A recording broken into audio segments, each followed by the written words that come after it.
What's going on, my friends? My name is Joe, and welcome back for episode 30 of the Town Hall 12 free-to-play series. Today, we are over in Paradox Enigma, and the boys have put together some war attacks for you guys to cover the top 4 easiest Town Hall 12 attack strategies in the game right now that do not require super troops, because not everybody out there wants to use the super troops, and we get that. So we're going to start out at number 4 by using the hybrid. Why in the world would you put the hybrid so low, Joe? Well, the fact of the matter is that when it comes to the hybrid, regardless of how amazing the attack strategy has been for many players out there for such a long time, there is a queen walk that is involved, and this is something that a lot of players to this day still do not have a very comfortable grasp on when it comes to going into clan war and using the queen walk. And one of the big things about the hybrid is that you need to understand how to queen walk and how to clear out specific zones of the village for your miners and your hog riders.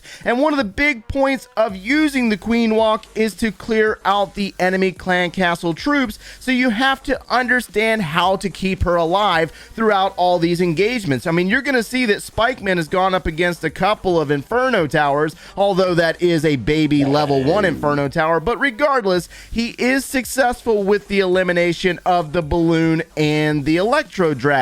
On the opposite side of the village, you are almost always going to use the Barbarian King and the Siege Barracks for funneling purposes to ensure that your miners and your hog riders go inside the village. And the point here is that you'll see that the Queen Walk cleared out a zone of this base, while the miners and the hog riders are focused in on the town hall's placement, and then the king and the wizards are off to the right to clear out this upper right portion of the village. Now, you will notice that the Grand Warden's ability was used a little bit earlier in this attack, and that was because the attacker's going against a level 3 weapon. If this was a level 5 weapon, obviously he would need to hold on to that Grand Warden's ability a little bit longer to ensure that the troops get beyond the Giga Bomb, because the Giga Bomb will take out your hog riders almost every single time. These are things that you learn and acquire by practicing with the army, but this attack right here is at number 4 because it is a very reliable army, as I said a moment ago, for many other players in the game. Let me go ahead and speed it up, that way you can see this army for yourself, but don't be afraid to tweak the army and make some adjustments to make it your own. Down goes the final buildings right here with the king and the troops taking out the final gold mine, and there's your army right there. Coming in at number 3, we're gonna have to go with one of my favorite attack strategies with the Pekka BoBat. It is an older strategy, but it is still very popular among many players out there. Now, one reason why I placed it at number 3 is mainly because of the bat spells themselves. A lot of players out there have a really difficult time timing the placement of the freeze spells before the bats arrive on the defense and they lose their bats. I mean, we've all done that at least once or twice, right? I've done it myself. So anyways, with this attack, we do have YK. I believe he's a leader in Paradox Enigma, and he's an amazing attacker. He's made many appearances here on the channel, and he used the Grand Warden Walk to kind of clear out some exterior buildings. The idea is to make sure that you funnel your Pekkas and your bowlers into the intended location, and using the queen to take out the enemy clan castle troops with the assistance of the poison spell. Now, one thing that you're going to notice is that he has not dropped his bat spells yet, and there is a reason behind that. You do have to worry about multi-target Inferno towers, and most importantly, taking out the wizard towers. So when you're planning your attack, you need to look at where those wizard towers are placed and see how many you can take out with both the Pekkas and the bowlers, and try to have as little as possible left over. That way you can conserve your freeze spells and get your bats in there to take down those wizard towers and remaining defenses. Now, the queen was successful with the elimination of the second to last Inferno tower, and the bowlers are working on the final. So here comes our bats from the bottom side, flanking in, taking on the defenses on the left side of the village.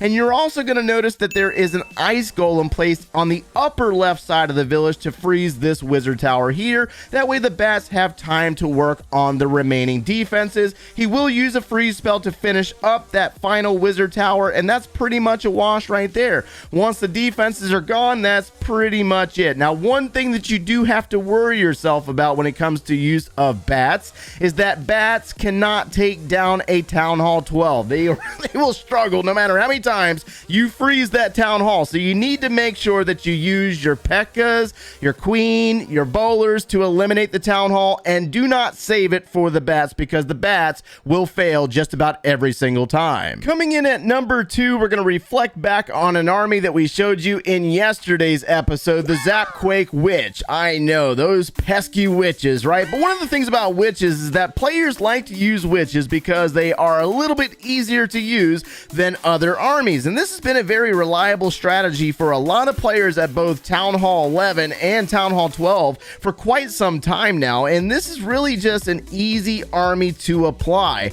with the use of lightning spells and an earthquake spell to eliminate inferno towers. And so he's going to basically do the same thing that we saw in yesterday's video.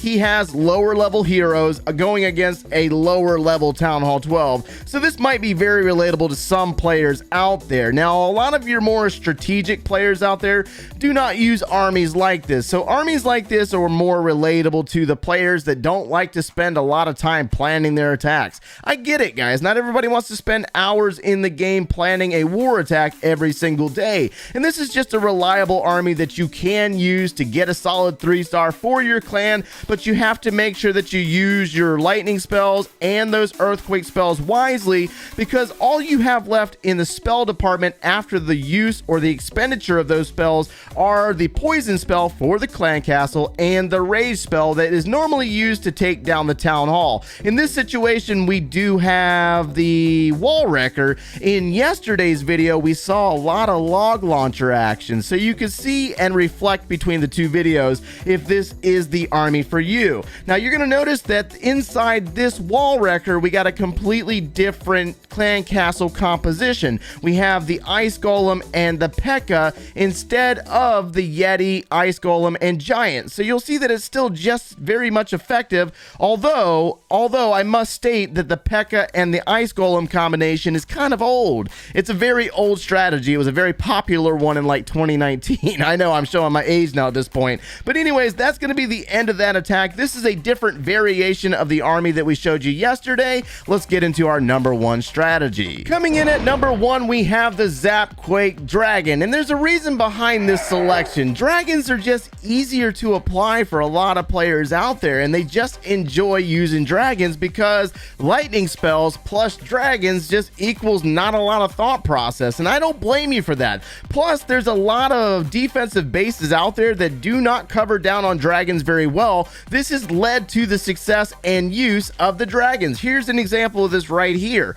When we look at this compartment, you'll see 1 air defense, 1 air defense, and a single target inferno tower. Now watch how YK takes this down. He's going to end up splitting the difference on his lightning spells, doing damage on both sides of the inferno tower. There goes 2 on the other side, and he's going to follow that up with an earthquake spell, and notice how he takes out 2 air defenses and an inferno tower very easily. So the other thing when it comes to dragons is that you have to be very patient with the attack, meaning that you have to funnel your dragons. You got to make sure that you clear these exterior buildings to make sure that you path your dragons exactly where you want them to go. And in this situation, YK's got his king and his queen on the upper left side of the village working on a couple of buildings with the intent to eliminate this air defense right here. He's got an electro dragon assisting with the process, and then he's going to drop the main group of troops in his balloons, dragons, and Grand Warden,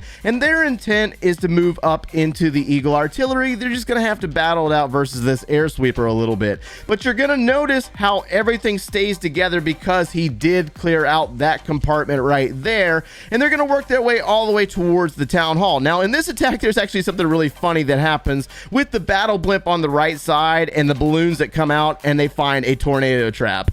That's kind of bad, right? So the balloons will fail. It looks like the defender was planning on such a situation, and he was able to defend the battle blimp and balloons, but this is where the dragons reign supreme with the Grand Warden attached to them. He will use his ability, assist the dragons and the Electro Dragon, take down the town hall, as well as various buildings around this side of the base. I mean, he's got plenty of dragons, and you'll notice that two that broke off at the bottom, they've worked their way all the way up, taking out the buildings on the bottom side of the village. So it worked out really nice for YK. But one little note for YK I gotta dog him out on is, what happened with this builder hut, bro? Are you serious? Did you see that up there?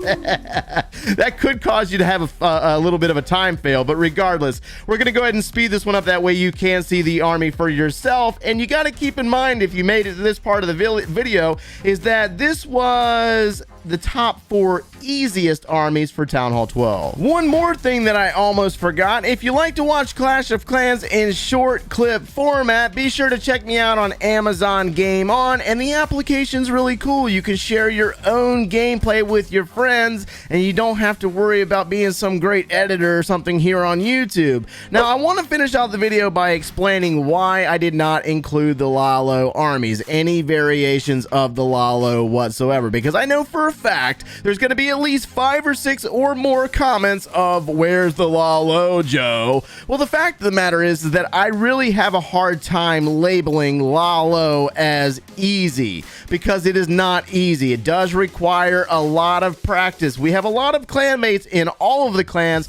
that have been working on the LavaLoon, and they have been perfecting and getting very good with the LavaLoon armies.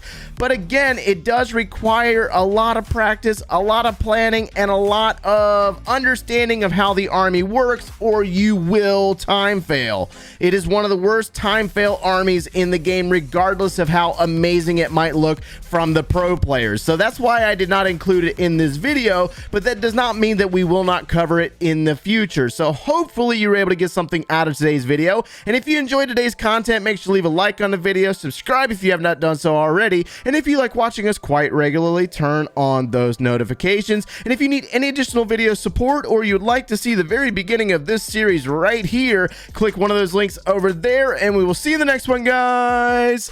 Take care.